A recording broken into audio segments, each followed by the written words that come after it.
ये कहानी आपको खुद लिखनी होगी और ये तय कीजिए कि आजादी के इस अमृत महोत्सव में देश की इस 75वीं वर्षगांठ में, आजादी की इस 75वीं वर्षगांठ में अगले वर्ष तक हिंदुस्तान को संसद के रूप में सेंट्रल विस्टा मिल जाएगी। सेंट्रल विस्टा जो नई पार्लियामेंट होगी और उसकी विधायिका से, उसकी राज्यसभा और लोकसभा से कुछ नियम और अधिनियमित होंगे, जो अधिनियमित नियम आपके लिए बहुत सारी विज्ञप्तियां लेकर आएंगे। तो उन विज्ञप्तियों में आपकी एक भूमिका होगी कि नहीं होगी, ये आपको तय करना है। राष्ट्रप्रेम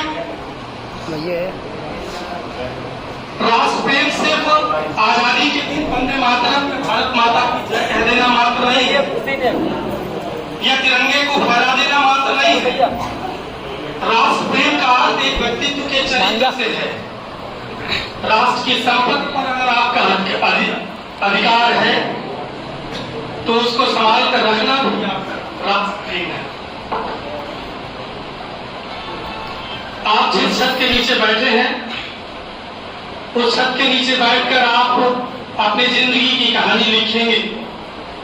कोई फुल स्टॉप रखेगा, कोई कॉमा लगाएगा, कोई विराम लगाएगा और कोई पैराग्राफ को खत्म करेगा। जितना बड़ा जिसका पैराग्राफ होगा उसके नाम के आगे उतनी बड़ी नेम प्लेट लगेगी। You can write XYZ IAS, XYZ PCS, लेकिन पद के अनुरूप जब आप अपनी प्रतिष्ठा को स्थापित करते हो तो उसे राष्ट्रप्रेम कहा जाता है।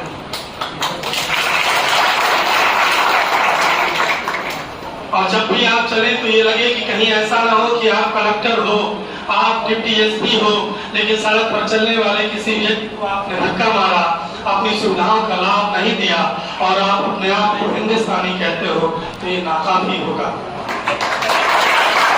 ये जो कंपोजिट कल्चर है, गंगा जमुनी तहजीब, का तहजीब जो आपकी आंखों से झलकती है, आपके रुमाल में आंसू को पोंछ कर बंद कर दी जाती है, उसे संभाल कर रखना है, उसे कहना है। कुछ लोग इसमें ऐसे होंगे कि जिन्होंने बार बार पर्दा गिराया, बार बार मेहनत की, लेकिन अभी तक उन्हें आईना खानों की भीड़ में शामिल होने का मौका नहीं मिला। तो उनके लिए शकील आजमी एक जगह कहता है, एक शब्द है जिया, उर्दू का बहुत अच्छा, उर्दू और अरबी का एक ब्यूटीफुल लफ्ज है जिया। जिया का मतलब होता है हानि हो जाना, घाटा हो जाना। इस शेर में कहा जाता है कि जिंदा अगर रहना है तो जिया और सही, जिंदा अगर रहना है तो सांसों की जिया और सही। जिंदा रहने के लिए सांसों की जिया मतलब कुछ सांसों की हानि और सही, जिंदा अगर रहना है तो सांसों की जिया और सही। रोशनी के लिए थोड़ा सा धुआं और सही, और सुबह अगर होनी है तो रात मंजूर है हमें। सुबह अगर होनी है तो रात मंजूर है हमें। फूल खिले हैं तो थोड़ी सी खिजा और क्योंकि मुझे जाना है, मैं कन्वीनर हूँ, मैं ज्यादा बात नहीं करूंगा क्योंकि सिर्फ इशारों में बात इतनी थी कि आपको जब तक अपनी मंजिल मकसूद तक न पहुंच जाओ तो तब तक आपको न समाज समझता है, न परिवार समझता है। And everybody rising sun. मैं बहुत बहुत धन्यवाद देता हूँ इस चाणक्य विजन संस्था के अपने खुशनुमा माहौल को कि सिर्फ अध्ययन के साथ, अध्यापन के साथ ये आपका व्यक्तित्व का विकास भी कर रहे हैं। बड़े लोग यहाँ मंचा से बोल रहे थे। और क्योंकि personality is not a one night affair, क्योंकि बच्चों कहूँ, आपसे दोस्तों कहूँ, क्योंकि आप में से बहुत सारे लोग अभी वनडे एग्जाम की तैयारी कर रहे हैं जिसमें इंटरव्यू की कोई भूमिका नहीं है। कोशिश कीजिए ऐसे एग्जाम की तैयारी भी करें कि आप इंटरव्यू के लिए भी अपने आप को तैयार कर सके, जिसमें इंटरव्यू हो, साक्षात्कार हो।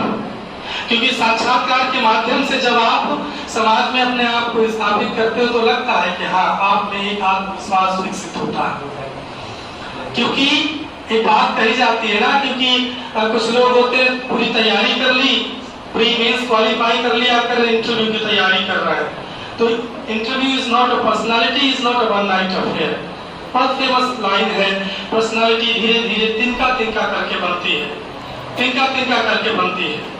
और आखिरी शेर कह के मैं अपनी मुझे माफ करें चूंकि मुझे जाना है, आपके मतलब का एक शेर करता हूँ, मेरा इशारा समझिएगा कि तेरा आंसू मेरे रुमाल में आ जाता है, तेरा आंसू मेरे रुमाल में आ जाता है, दिल परिंदा है तेरे जाल में आ जाता है।